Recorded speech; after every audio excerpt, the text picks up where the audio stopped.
السلام علیکم۔ کراچی میں جشن آزادی کے موقع پر ہوائی فائرنگ، قائد کا شعر، رات 12 بجتے ہی فائرنگ اور پٹاخوں کی گن گرج سے گونج اٹھا، درجنوں شہری ہسپتال پہنچ گئے۔ کیا آپ حالات حاضرہ سے آگاہی حاصل کرنا چاہتے ہیں؟ خبر کے پیچھے چھپے اصل حقائق جاننا چاہتے ہیں تو ابھی سبسکرائب کیجئے دل میں پاکستان کو اور ساتھ ہی گھنٹی کے نشان پر کلک کر دیں۔ آپ کو بتاتے چلیں کہ کراچی میں جشن آزادی کے موقع پر مختلف علاقوں میں ہوائی فائرنگ سے 2 افراد جاں بحق اور 80 سے زائد زخمی ہو گئے۔ شہر قائد میں 14 اگست کا دن شروع ہوتے ہی ہر طرف آتش بازی اور ہوائی فائرنگ کا سلسلہ شروع ہو گیا۔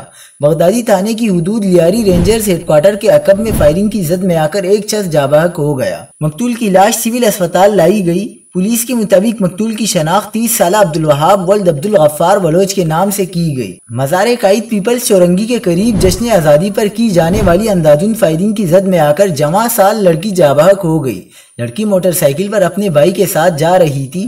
مقتولہ کی شناخت 25 سالہ بسمہ دختر اللہ داد کے نام سے کی گئی۔